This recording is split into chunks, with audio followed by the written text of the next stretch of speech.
So before we start, man, Yeah. you know, one of the reasons why ngikubizela ngifuna ukuba honest nje kuphela, it's because of nami ngifuna ukuba inkabi. Yeah. Nami ngifuna ukuba inkabi. So I don't know, mhlambe ungangitshela ukuthi ngena kanjani. Ufuna uba inkabile bulala abantu ufuna uba yijongo. What's the difference between inkabi nejongo? Inkabi ngazi ukuthi umuntu othengwa uthiwa kabulala ama-on Angifuna ukuba yileyo, ngifuna ukuba uloyana ogcoka ama-brand ude loyana uya kwaMayimayi udla inyama wenzani. Lo ubizwa ngani? ijongo. Abaphila njengani? Amajongo lawo. Amajongo. Angifuna ukuba ijongo nami, so ngena kanjani kumajongo?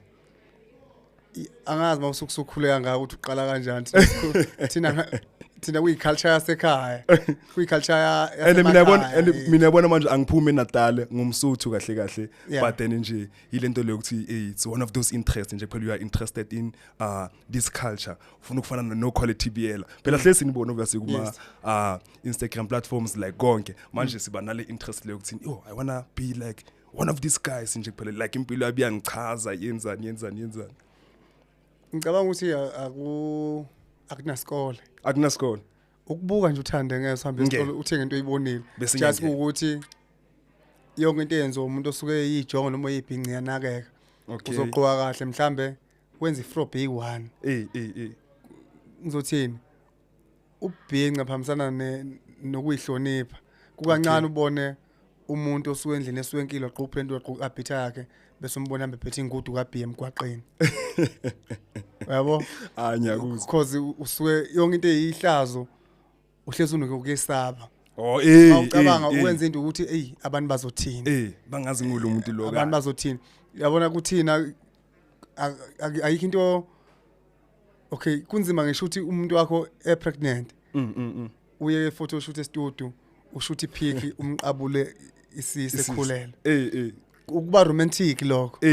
But indawo esisuka kuyona emakhaya ethu ubone ngazuthi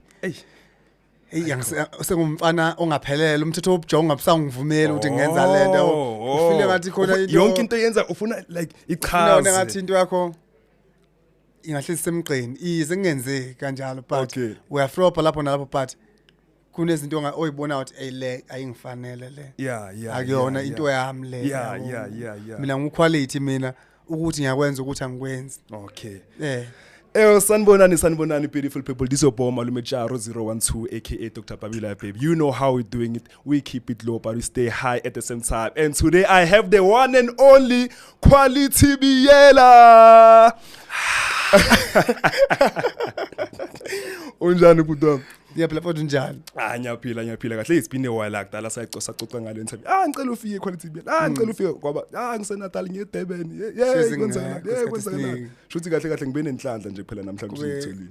Kube inhlanhla bengithuke ngithanda nasekhathini ezedlula ukuthi ngifike ngize but ama interview akho aba ngama Friday kuzokuzosa kube Saturday ikhathi zokusebenza sihlezi sise up and down. Sihlezi up and down awuthola nje isikhathi le 20 minutes ozoyispenda la ukuthi ngabe sengiyongena eMontrose manje. Yabo interview kodwa nihlezi nani nifuna ukuya emakhaya njalo. Umsebenzi omningi useNatal. Umsebenzi omningi useNatal. Ngapha umphando nje kuphela. But ubhodi umsebenzi wethu. Usegoli usekhaya. Vele manje uyabuya egoli ngolwesithathu. Kufona ngeFriday 2 so sekunespan kumele kuyoperform eNatal kumele ubuyele emuva. So umsebenzi wethu up and down. Awukhonzima maka nje. Ngizothi ayikho into enzima mawusuka impilo uyikhethile wena ukuthi uyenza. Uma usukubona ukuthi kuzoba nzima kumele ubuyele esikoleni. So the reason ngikubizelana it's because of sizokhuluma ngemusic, music journey yakho. Your journey as an influencer. We influencer ngisho. Ngi-artist nje influencer wena mawusukubona into enyenzayo wayithanda. Journey yakho on acting. Cause elinye ilanga nje ngithi ngibukela ihostel nje kuphela ngiyabona madoda balokho ngesmart kanje mangithi ngabukela akadeleli quality ngangisuke ishite ebhalwe script mina ngideleli ngiyahlonipha lapho nje sengisho khona vele ukuthi lapho nje so izinto yamanye ama topics ukuthi vele sizowathasha namhlanje but then before that I don't know ukuthi ngiwenza ama interviews before search interviews ama interview ngwenzile but nibe ngabanikazi bama podcast noma ningabanikazi bama interview Okay. nenza ngendlela ezahlukene I get so you. na like ngizohamba ngezitep zakhona ngikwazi ukuthi ngithathe engakubona kwenziwa kwenye indawo ngizokwenza la ekhaya. Okay, Yeah. ngiyakuthola but then for sure as much as abantu abaningi bakwazi kanjena nje uyiquality nje vele but then I feel like bakhona abanye abantu mhlambe labo abangakwazi ukuthi ubani uquality uphuma phi like before everything from eNatal la uphuma khona like yeah ungasho ukuthi uquality ubani nje kuphela mawacecisa uzama ukuyisummarize nje ukuthi ubani uphuma kuphi wakukhulela kuphi kanjalo. Yeah. Bafowethu ngiyabingelela kubona umuntu nje ohamba mhlambe lo mbukiso ufike emehlweni akhe kwazi ukubona nguquality mina ngwabiyela ekhaya kusolundi kula ngikhulele khona ngafunda khona ngaze ngayoqeda isikole khona emakhaya ngaphuma matric ngazoza impilo emadrobheni ngaqala ngahlala ngaseThekwini ngabona eThekwini ukuthi mhlambe into zami impilo yakhona ayihambisani nendlela engiphila ngayo ngeza ngapha eGoli kula eGoli kodwa ngithe ngisoyeThekwini vele ngizapha eGoli igama lami selivele abaningi sebelazi abantu even though ngangakangeni kwi-industry yomculo just mhlambe imost yabantu babesangazela ukuthi nje khona umfana wakabiyela nje oswenkayo kakhulu mawungena kwaMashu nje ngahlala ehostela kwaMashu mhlambe 4 years ngaphuma ngahlala eDrobheni eThekwini ngaseDrobheni ngazohlala eGoli so mawungena ehostela kwaMashu ubuza ngisho bungabuza umuntu omncane ngalanti umuntu ethi uquality wabiyela uhlala hapi la bungeke ungangazi ngaleso sikhathi namanje la ngisuke ngikhona kancane ethi wangigqamanga so ngathi manje athi umuntu ethi uquality wabiyela ama-artist ngasondelana nama-artist amaningi cause benjani music amaskandi uma ama-artist enza ama-promo video efise ngathi ngavela ngizohlobisa i-promo video yakhe umculi lo ngaleso sikhathi even though ngangifisa ukuthi ngibe nomsebenzi wami womusic just ukuthi ezinye izinto mhlambe zayibanjezelwa i-backup yokuthi ngisuke ekhaya akekho umuntu onesipani esisharp akekho umuntu osebenzayo ekhaya ngiye emadrobheni imina sokuthi ngiqala ukuzama ukusebenza angeke ngithi ngifike edrobheni sengicabanga nezinkingi ngisazama into ngikwazi ukuthi ngithi ngicabanga nezinkingi ngapha because nginabantu abaphambi kwami ngibabonayo ukuthi ibathule kanzima emculweni it's better ngenze lokho engibona ukuthi kusengcono ngisaka-afford ngayiqhokela impahla yabo what age is that bosana ngakhi kanje ngifuna ukwazi like ukuthi umuntu onjani like usakhula okay ababengifundisa abengoclass bami esikoleni abengoclass bami esikoleni bangazi ukuthi uquality ayikho into eba surpriseayo ngami ukuthi ngiyimina nje okay yabo bayazi ukuthi nasesikoleni wayevele uquality yabo wayevele nje ayikho into kuba umfana engazange ngiyenze ngishelile emakhaya ngenze konke ngaqeda isigaba sobamfana just ukuthi mawuhlala la eGoli akufani nomhlala emakhaya la uvuka khona uthi uvuka sewuvuka udla kwespoon eGoli indlela yokudla sikudlayo eGoli umuntu omncane kunami ohlala emakhaya ubuke ngathi mdala kunami ngenxa yecondition akahlala kuyona okay ngizothini the time is cool khona ama sente esiwatholayo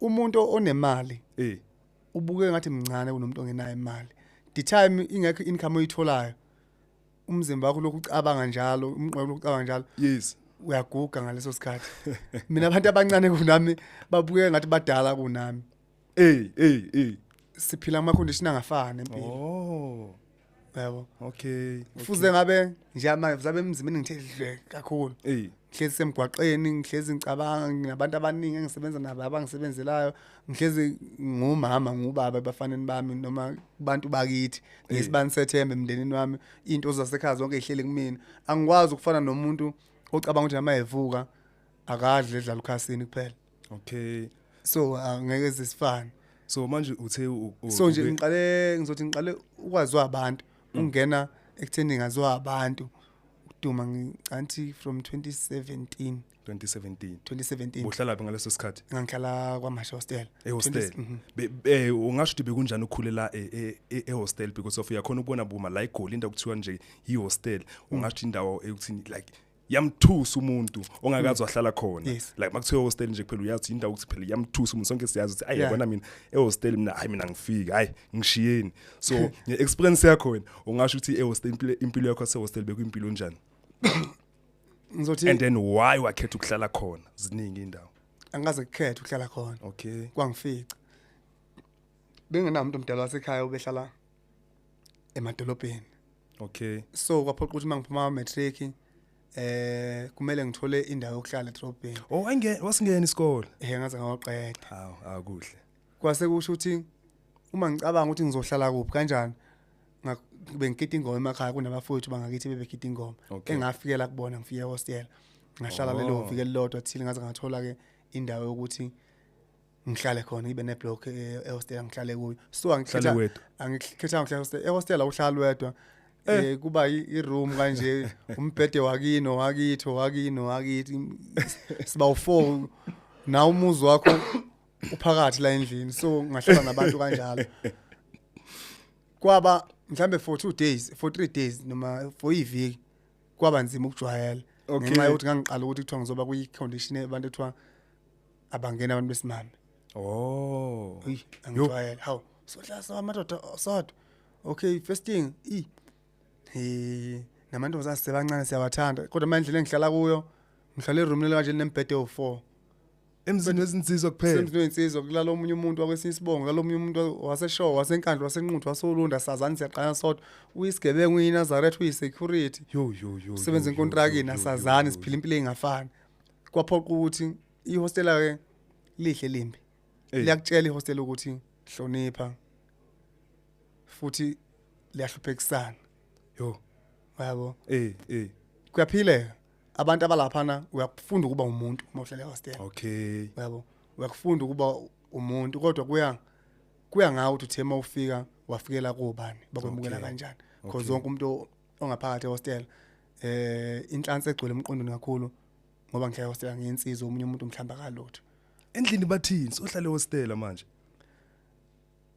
ekhaya ngihlala ekhaya komama khona ekhaya khona malumekazi nomali anginayo i-conversation eningi nabo okay yabo uma ngithi ngiseThekwini because even ngangathi ngihlala ehostela abanayo iclue ehostela ukuthi indawo enjani engikuyo bazi ngisendaweni right okay mina eThekwini ngafika mina nesikhwama sami seimpahla nengubo yokulala kwathi umbhede ukhona la ngiyakhona ehostela kwamasho kunombhede lo ukhandwe ngesitini lo wakudala wawukhandwe inkatha kudala so kwathi makuthiwa nginombhede usenombhede manje ngiyafika umbhede wami hayibo isitini ngada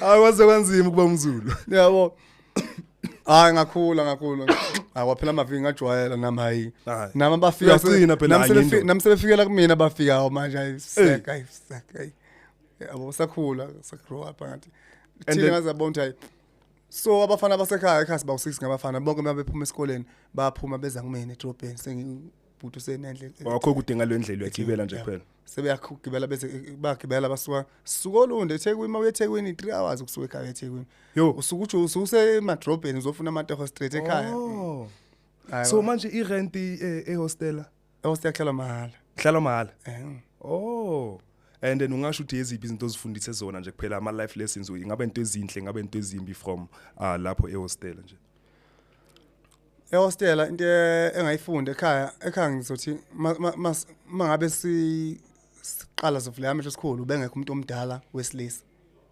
konje isilisa yini indoda indoda ubengekho umuntu obaba ekhaya okay so asikho isifundo ayikho into engake ngachazelwa ngayo omunye umuntu ukuthi empilweni mawuphuma esikoleni uyiphatha kanje kuyoba nje yonke into ngiyibonele yona endleleni uyabo so ehostel ngathola abantu ngathola indawo ethiwa kuhlala kuyamadoda abafazi abangeni ngakwazi ukufunda impilo entsha ukuthi maningi abantu kumele niphilisane kanje yabo ngakufunda lokho just ukuthi ehostel mawusukuhleli khona amatoho ungawatholi ugcina usuba nento eziningi emqondweni ungaba isigebengu ingakho ehostel bokubona bulawana kakhulu indlala Okay. yabo amathuba omsebenzi ngesikhathi emafishane because nemost abantu abangaphakathi mhlambe futhi ehostel abafundile. Uhlale una how many years and then wahlala isikhathi esingakanani? Ehostel ngafika khona ngina 19 Yo. 20 21. Sase teenager. Yeah, hostel ngifika ngina 18 ngahlala. Yo. Ngahlala ngazaphuma khona. Okay. Uhlalile ehostela from ehostela wahlala waseGoli. Aswe hostel ngangena edrobheni kancane ngathi ngahlala edrobheni ayi ngabona impilo yakho futhi ngathi ayihamba kahle hlala 4 months ngabuya ngezeGoli. La eGoli ngithe ngifika Ufikela kubani khona? eGoli ngifikela ngumuntu. Okay. So unemali manje? eGoli ngathi nje ngiyabona ngathi ngiaccount imali engangena ngicathi kuyi 6000. Ngithi le mali ngicabanga ngiye emakhaya ngithi angingaya emakhaya ngeza la eGoli. Uyi1 awunamngane awunani? Anginamngane eGoli abantu ebengibajwayele abafowethu uphuma nabo emakhaya. Bengabantu basemakhaya ngibatshela ukuthi ngize eGoli but not ngizofikela kubo ngoba bahlala ehostel abanazo izindle eziqondene nawo ukuthi sebengakhuphula umuntu bemlethe eGoli. Okay. So mangifika eGoli ngafikela la eGoli la khona ihotel lapha phambi kweWonders kwakuthiwa iWonders Hotel ukubhuka lapho kwakuthiwa yi200 rand night. Night ngabhuka for 7 days iviki. Njalo wenzani kule 7 days le? Ngiyavuka kusengiyemaboneni lapha khona ishop ekuthiwa iKwaCroll ngiyohlala negang kwaCroll ngiswapha ngemabhozeni estudio ngiyohlala negang ntambama ngibuyele ehotel ngiyolala. So till ngize ngidibane mangihlele estudio la mangihlele negang estudio imiqondo yavela because bengihlezi ngilangazelela ukuthi yazi ngifuna indawo yokurent elokuzana neGoli. Okay. At least 8000 ngifuna indawo yokurent. Yeah, mangase ngithonda yokurent angeze ngihlule impilo mina eGoli. Okay. Wasitshela kanjani? Phela ngafika eGoli kuyisonto indawo washaya lwesine sengiyitholile. Konje isonto yiSunday. Sunday. Okay. Ngafika Sunday eGoli kwashaya iThursday sengiyitholile indawo ngayithola ngapha eMfulo ngaqala lapho ukuhlala eGoli. Ngahlala ke eGoli yaze ngifikele umuntu eGoli ngayifikela mina. Ngayiphanta impilo eGoli. Until kuze kube namhlanje. Ispan sokucala wasithola esiphi ngala eGoli? Waqala ngokusebenza ngokwenzani? Angazi umsebenzi umlungu. Awukazi usebenza. Ngilungamba khona. Waqala ngemusic. Mina nje ngiqale ngaba uquality nje kwaduma igama lithi quality kwaduma igama nje la quality ngangena aziligama la quality leli. So igama la quality igama lakho straight. Igama lami lasengoma igama engalithola ngisafunda isikole eMasketi Ngoma. Ingoma la quality ulaliphuma khona. Yes. But then igama lakho lamaqiniso ubani? Igama lami uZamani Lawulani wabiyela. Zamani Lawulani. Amagama amuthu lawo. Zamani Lawulani wakwabiyela. Okay. Yes.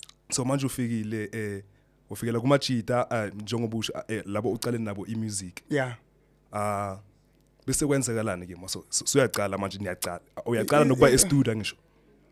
Ngizojaze mina angaze ngiplane ngithi mina namhlanje ngizovuka ngestudio ngoba or ngithi ngoba umsebenzi awukho eGoli angaza neyodwa ifema ngaze ngubheke ngisho umsebenzi. Since eGoli ngafika ngaze ngibe ne CV mina angazi yenziwa kuphi. Angazi.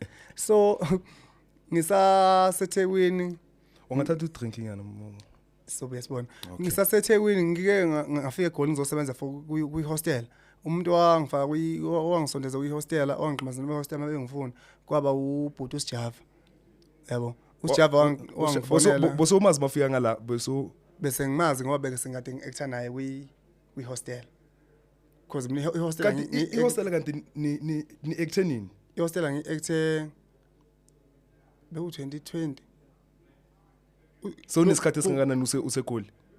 2020 manje ngifika eGoli. Bowufika? Bocala ukufika? Bengiqala ukufika eGoli.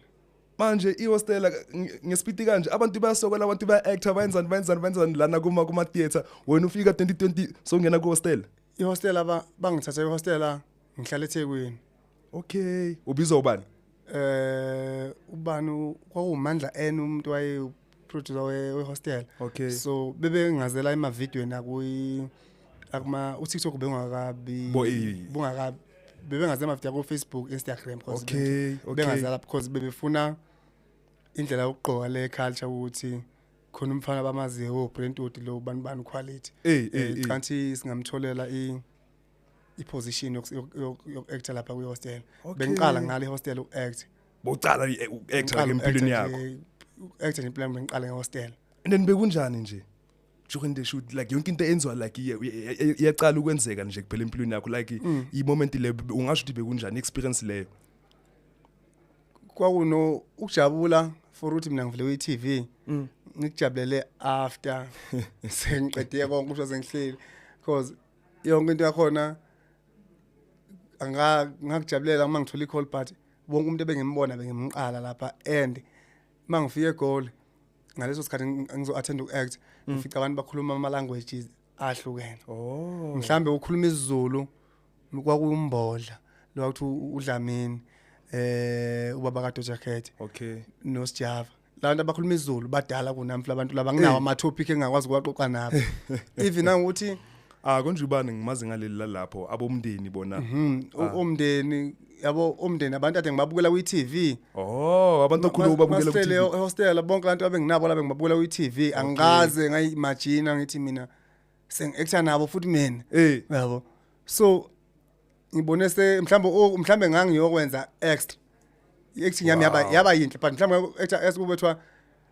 ngani mangifika nami ngifika ngoquzo ukuthi ngili actor mina manje ngizobakhombisa but yonke into kwabe surprise ukuthi mina sengizovela kwi-TV ngizo-actor manje madoda qokwani mawu-act kuthiwa wena ngeke sikwazi ukwenza i-odrop wena woza neyakho i-odrop yakwazi ukuzenzela kumina into ebe-career nokwazi ukungenisela imali i-career yami kube yizo impahla zami zokugqoka mina emakhaya bengaziwa ngokugqoka ema-hostel bengaziwa ngokugqoka kuwukuthi ngikubuka ngothando ukuthi mina ngithanda ukuswenka kanti abanye abantu bakubuka ngecareer ukuthi ukhwathi mangase ngimfakela engadlala irole ukhwalisi mangase ngimfake la shop yami engigqokele engadlala irole yabo nje namhlanje impahla engiqoleza kwa Vial zodwa kwa Vial ngiambassador yakho wow naphambilini angaze ngayitshela ngathi angaze ngithi mina ngiqala ngigqoka ngithi mina ngenze ukuthi bengibone ngifuna ube ambassador into ezenzakala automatically thanda impahla na uyathenga impahla ukuswenka mina ngithenga impahla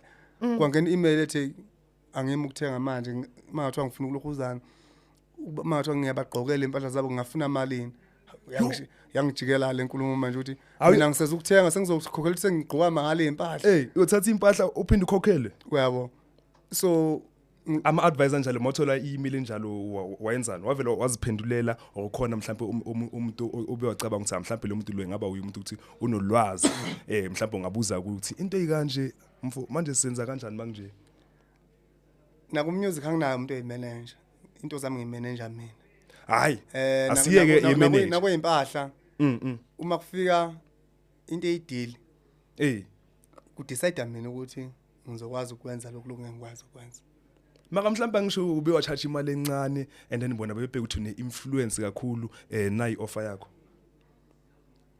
mhlawumbe engaba phezulu kwale wena uzibekela yona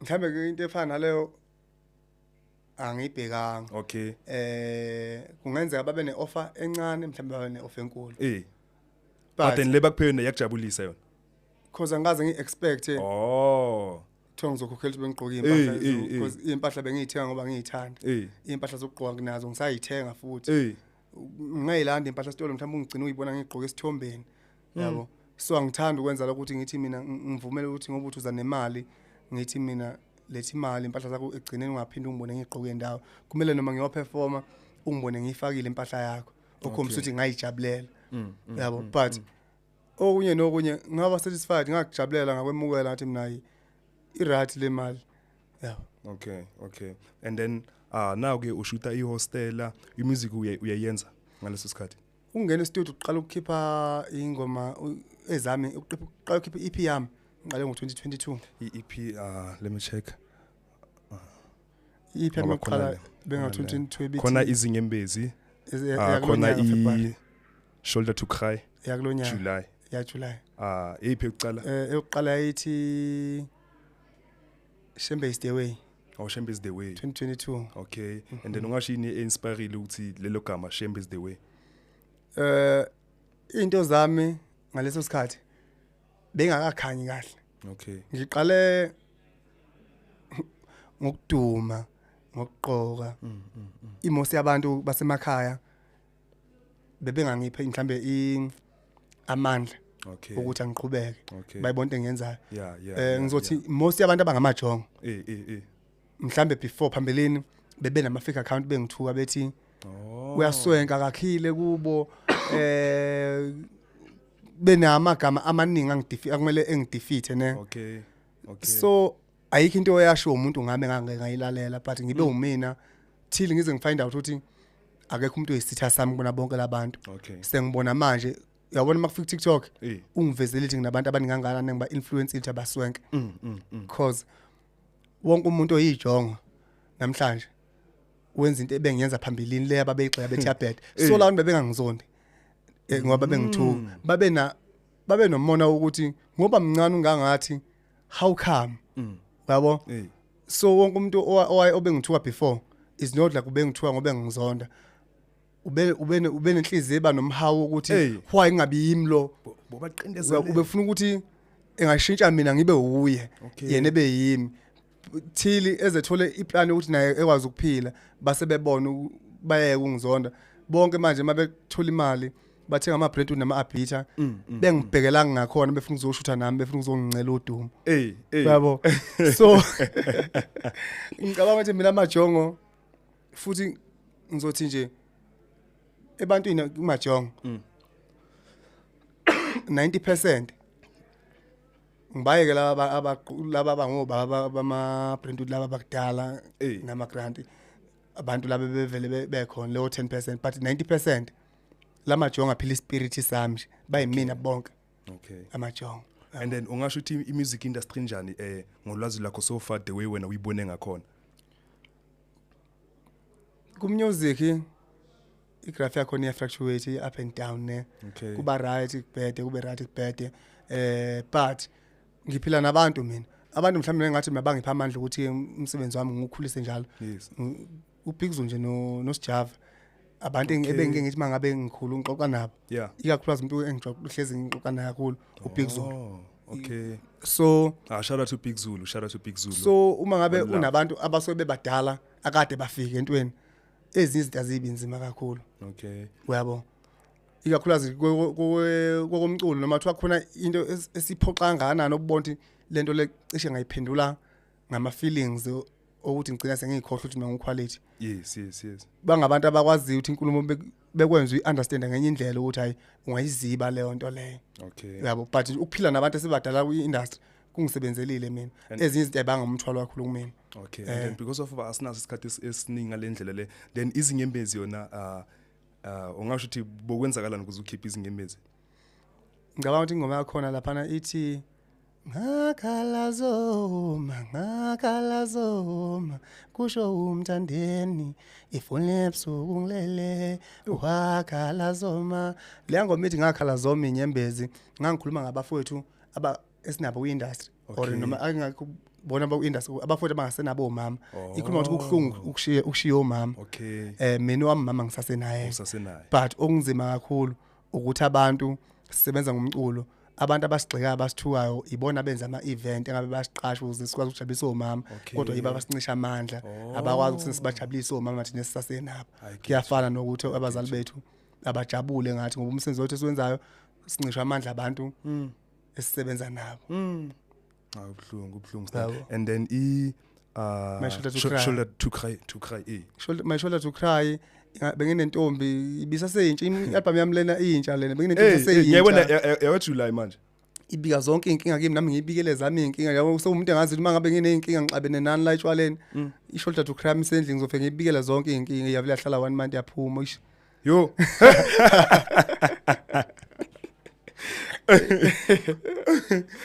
Okay.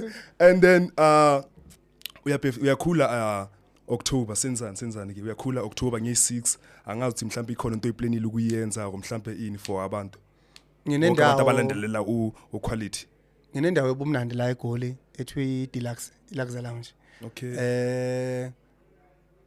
Ngizoba ne-birthday celebration khona lapha eklabhini ngaphakathi nombanje ofisa uzoba ingxenye ngiyangaki siza ngiyangaki mina ngizalwa nge6 but sizowenza mhla ka11 because i6 izimande abantu bazobe emsebenzini so ngizowenza weekend Saturday nge11. Mina ngizala nge8 nge11 asihlangane khona so asibe in Elux.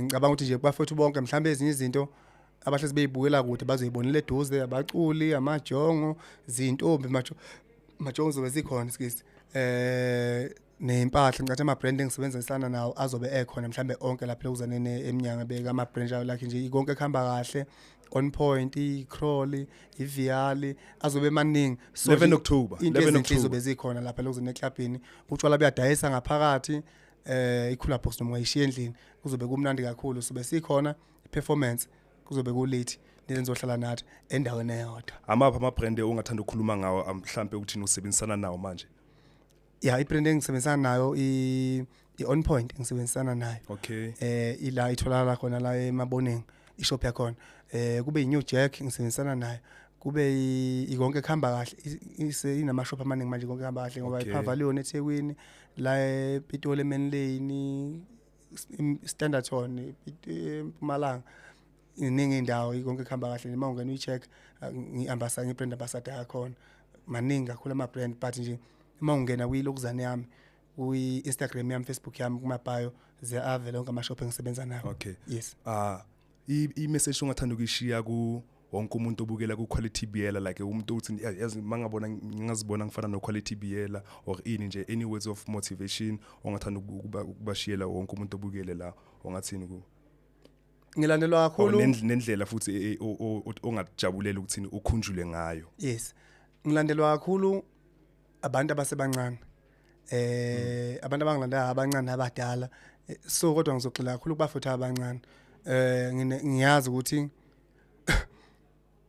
bangikhonzile bangithanda nami ngibakhonzile ngabathanda mhlambe futhi okuningi konke ukubone kuvela kwi social media kwi TikTok bani Facebook kusuke kungama jokes kusuke interest lo muntu lo ngikhuleka ukuthi bewuthanda umsebenzi wami bewudlale online siphila ngawo umculo wethu siphila ngawo ngelinye ilanga mhlambe yokusizela izingane zakho nalomculo wenziwa quality so engingakusho kubafowethu angithanga ngisuka mina ngabe ngihlala la ngihlala khona ngithanga ngisuka ngabe ngihamba imoto engihamba ngayo ngisuka empilweni enzima okay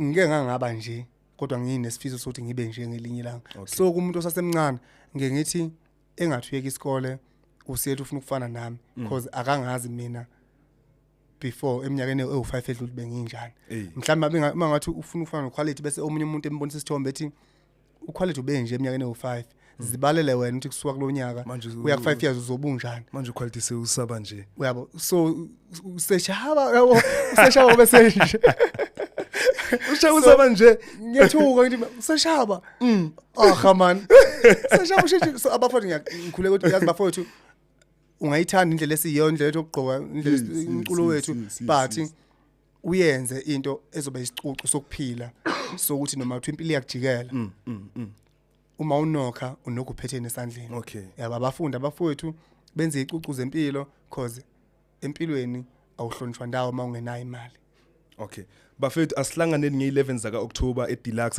right Deluxe, yes. And then besides from that amanye ama project futhi osebenzela kuwo abantu bangalindelana from uQuality BL ngokonyaka umsebenzi ngiwenzile uphelile ngibe ngenza ama IP awu2 kulonyaka yes so sizosibone ngoFebruary kulonyaka ozoqala and then ngoDecember 27 December ngenza ifestival lapha eLokuzaneni Olundi estadium lapha ngakithi Olundi so ngiyacela nje kubona bonke abafowethu kumabhinqa kithi kubafowethu abanoxhasa abangafisa ukuselekelela ngenza umsebenzi wami lapha Quality BL enjabulo langa so into like ihomecoming yethu lapha noLundi ngizobe ngiqala ukuba neevent ngakithi ekhaya so iyona event ezobe inkulu ngoDecember lapha noLundi ikhaya lakho leli uzofika nesinye isikhathi singinesinye before yona le event leyo ukuthi sizokhumbuza abantu kahle ukukhuluma ngayo abathi into enkulu kakhulu ngima plans ayi eqondene nami ilo yamcimbi lo ya osolo 27 and then kusuka kule weekend kuyale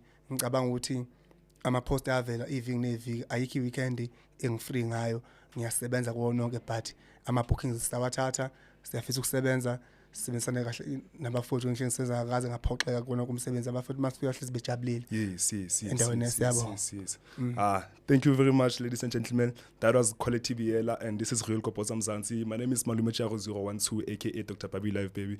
You know how we're doing it, we keep it low but we stay high at the same time. Make sure you subscribe, like, comment, make sure asambe danko aseval number 1